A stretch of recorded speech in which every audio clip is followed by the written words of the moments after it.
So yun, welcome back to my YouTube channel mga boss. I-update ko lang kayo dito sa motor natin ngayon. Ayan yung itsura niya ngayon mga boss. Yan, si Pogi. Yan yung may nilagay ako dito na tire hugger or mud flap kung tawagin. Para iwas talsik sa sa loob ng makina. Kasi yung putik pumapasok dun sa loob ng makina natin.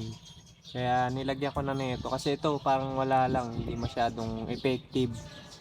Kaya ito nilagyan ko nito pansamantala. Medyo maganda naman siya sa malayo pagka tinignan mong ganyan. Ayan. Ano lang yan, rubber.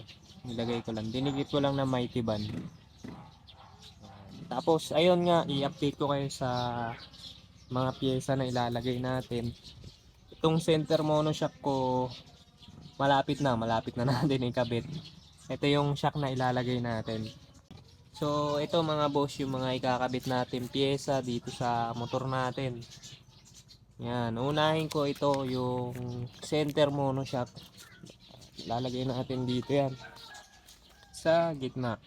Yan, bali magagawa na rin kami nito, mag-start na kami na sa mga gusto rin magpagawa nito, pwede nyo kaming i-PM o pwede nyo akong i-PM sa page ko mga boss.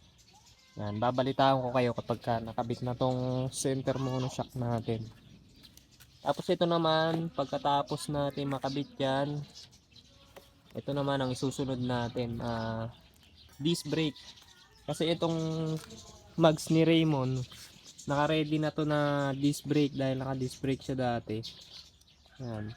Tinanggal ko lang kasi ano pa tayo ngayon tawag yan, naka drum brake pa tayo. So ready na rin yan mga boss. May butas na rin. Nakasakto na talaga. Inalis ko lang to. So bali ang kulang ko na lang dito mga boss is yung caliper at saka yung brake hose. Yung bracket madali na lang. Gagawa na lang namin siguro nila Kuya Alan yan. Tapos ito yung gagamitin natin na brake master Brembo. Galing din kay Boss Raymond to, kaya maraming salamat kay Boss Raymond dahil binigyan tayo nito nitong brake master na Brembo. Napakasolid. Dati pinapangarap ko lang makabili nito. Ngayon binigyan niya tayo. Grabe talaga Boss Raymond. Ayan. Solid to mga boss. Ano to, dual tank na to, talagang pang ano siya, pang naka-disc brake yung likod.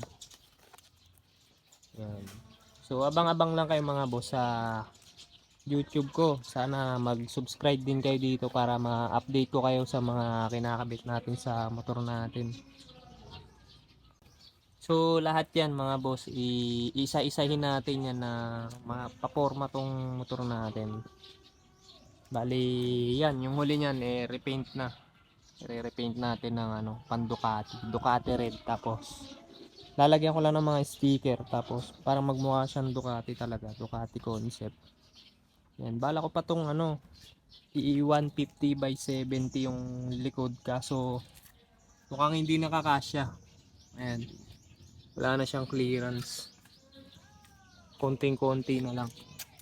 Ayan hanggang dyan na lang talaga.